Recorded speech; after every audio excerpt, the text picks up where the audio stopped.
Are you excited about the potential for a Zombies Chronicles 2? Are you infatuated with the concept of reliving the memories of those classic zombie maps in a modern zombies game? Well, you're about to be completely disappointed.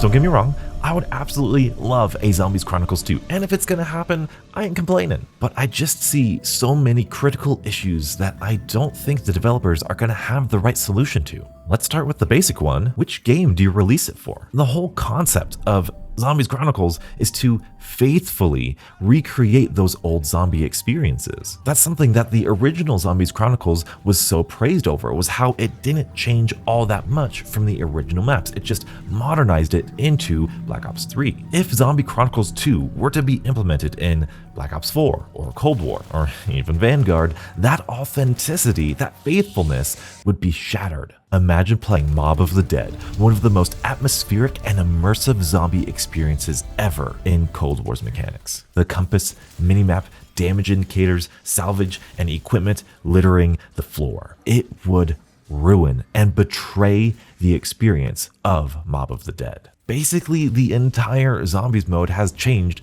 since Black Ops 3. We've had different point systems, perk systems, pack-a-punch systems, armor systems, weapon leveling systems. Any map implemented into Black Ops 4, Cold War, or Vanguard would simply not be a faithful recreation of that original experience.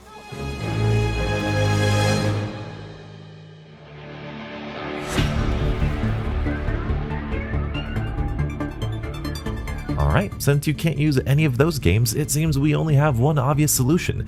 Put them on Black Ops 3. I mean, that just makes sense. That's where the classic mechanics are. That's where Zombie Chronicles 1 is. Why not just make a sequel to it on the same game? And that sounds great. Classic perks, classic points, classic pack-a-punch, all of it is right there. And I believe as a zombie player, I need to acknowledge that for as good and authentic as the Black Ops 3 Zombies experience is, its greatest strength, it is also the greatest weakness. Black Ops 3 is an old game. The original Zombies Chronicles released 6 months after the end of Black Ops 3's lifecycle. We are currently sitting 6 years away from the launch of Black Ops 3. So much has changed. People have played Black Ops 3 for a long time. They've used all the weapons, they've completed all the challenges. Every experience in Black Ops 3 has been experienced already. Not only that, but there are a ton of missing modern zombie features that we don't have in Black Ops 3. Starting with something that was obvious even during the Black Ops 3 lifecycle, weapon mastery camos. Black Ops 3 Zombies does not have a Dark Ether equivalent. If you get all of the camos in Black Ops 3 Zombies, you get nothing. And the grind to get all of the camos in Zombies really was not all that difficult. On top of that, seasonal challenges, which we've seen since Modern Warfare, are nowhere to be found in Black Ops 3 because it's a modern thing. Then there's Battle Pass progression and the fact that it's not integrated with the universal ranking that Call of Duty has released since Modern Warfare. And perhaps one of the biggest ones,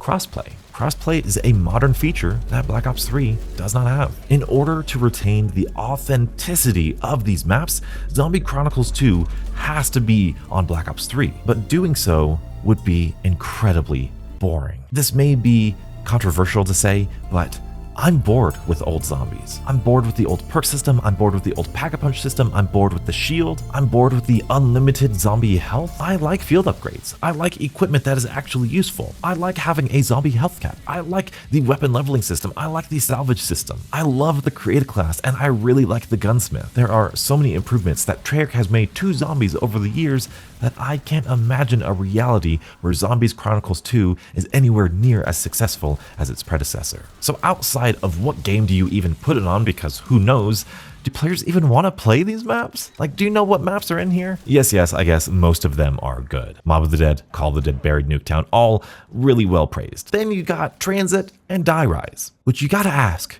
who wants to play Transit and Die Rise? And if we're sticking to what we said earlier, how do these developers update these maps faithfully? Do they change the jet gun so that it doesn't break? Do they allow you to carry a shield and a turbine? Do they add an elevator call button on Die Rise? Do they implement the shared inventory system of Black Ops 3 so that you're not scouring the map for one part at a time? Do these changes and additions fundamentally alter the original experience of these maps? Part of what makes Transit iconic is forcing players to traverse the terrible landscape for one buildable part at a time. Part of what makes Die Rise so iconic is how terrible the elevators are. Can the developers change that without having the community be upset? I don't think so. You and I may not have a problem with that, but those features are a large part of that map's identity for a large amount of players. I'm afraid that no matter how a Zombies Chronicles 2 is released, it will never